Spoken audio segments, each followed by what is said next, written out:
అందరికీ నమస్తే, welcome to social post TV. ఈ రోజు మనతో ఉన్నారు మన సీనియర్ జర్నలిస్ట్ బత్తుల ప్రసాద్ గారు.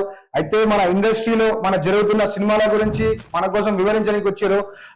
అయితే ముచ్చట ఏంటంటే, అప్పుడు మన సుకుమార్ గారు, రామ్ చరణ్ గారు ఇద్దరు కలిసి తీసిన కాంబినేషన్ సినిమా దద్దరిల్లిపోయింది. ఏం సినిమా తెలియదు అందరికి. రంగస్థలం కానీ ఊపేసింది. మళ్ళీ ఇప్పుడు సేమ్ కాంబినేషన్ లా మళ్ళీ ఒక కొత్త సినిమా ఇస్తారు. గేమ్ చేంజర్ అయిపోయింది.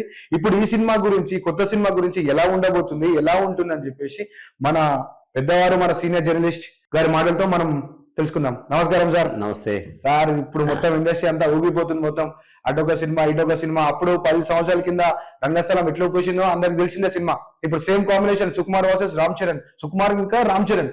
ఇప్పుడు ఈ సినిమా ఎట్లుండబోతుంది, ఇంకా అప్పుడే రికార్డ్ కొట్టిందంటే ఇప్పుడు ఇట్లా బ్లాక్ బస్టర్ ఎట్లా అవుతుంది అని మీరు అనుకుంటున్నారు? ఆడియన్స్ కి ఎట్లా అట్రాక్ట్ అవుతుందని మీరు అనుకుంటున్నారు? దీని గురించి చెప్పండి సార్.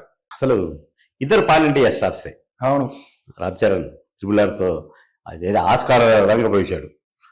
ఆస్కార్ వేదిక మీద కూడా పోయించాడు, పీక్స్కి వెళ్ళిపోయాడు. మన సుకుమార్ తెలిసిందే, పుష్ప 2 తో ఈయన కూడా crazy, world wide crazy director. ఈయన కూడా ఇద్దరు అంతర్జాతీయ కాదు, ప్రపంచ స్థాయి దర్శకుడు, హీరో. ఓకే. ఇది ఇంతకుముందు వీళ్ళిద్దరు కాంబినేషన్ రంగస్థలం. అవును. అసలు అప్పటి వరకు రామ్ చరణ్ వేరు. ఓకే. రామ్ చరణ్ క్యారెక్టర్స్ కానీ ఆయన చేసిన అన్ని ఫైట్స్ కమర్షియల్ చేశాడు. కానీ అందులో మాత్రం రంగస్థలం మాత్రం గ్లామరైజ్డ్ క్యారెక్టర్ చేసి ఎర్రగా తీశాడు. నేను ఎందుకు చెప్తున్నా అంటే, అప్పటి వరకు ఉన్న ఇమేజ్ వేరు, అందులో ఒక చెవిటివాడిగా చేయడం అనేది చాలా ఛాలెంజింగ్. అది అసలు మన కల్చర్ కాదు అది. అవును. ఇది తమిళ కల్చర్. తమిళ వాళ్ళైతే ఆ విక్రముడు వాడు ఏది శ్మశానాల్లో తిరుగుతూ పండ్లిట్ట పెట్టుకొని అంటే వాళ్ళైతే గ్లామరైజ్ చేస్తారు. మన వాళ్ళు సాహసం చేయరు. ఫస్ట్ టైం రామ్ చరణ్ సాహసం చేశాడు. ఎక్కడికి పై నుంచి కింది స్థాయికి వెళ్ళిపోయాడు. నేల మీద పడే దొరిలే పాత్ర చేశాడు. చాలా సహజంగా ఉంది. అంటే రామ్ చరణ్లోని ఒక పరిపూర్ణమైన నటుణ్ణి బయటికి తీసుకొచ్చాడు సుకుమార్. కాబట్టి వీళ్ళిద్దరి కాంబినేషన్లో మళ్ళీ వస్తున్న సినిమా ఎంత క్రేజ్ ఉంటుందో అర్థం చేసుకో. అయితే మన సుకుమార్ గారు పుష్ప 1 హిట్ కొట్టేశాడు. అవును. పుష్ప 2 ఇంటర్నేషనల్ హిట్ కొట్టేశాడు.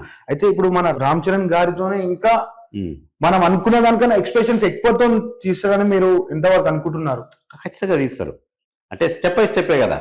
అవును. ఆ సినిమా హిట్ అయింది. ఆ సినిమా హిట్ ఉంది వీళ్ళిద్దరు కాంబినేషన్కు. ఎందుకు చూడాలి సినిమా అంటే, వీళ్ళిద్దరు కలిసి రంగస్థలం అంటే అద్భుతమైన సినిమా తీశారు.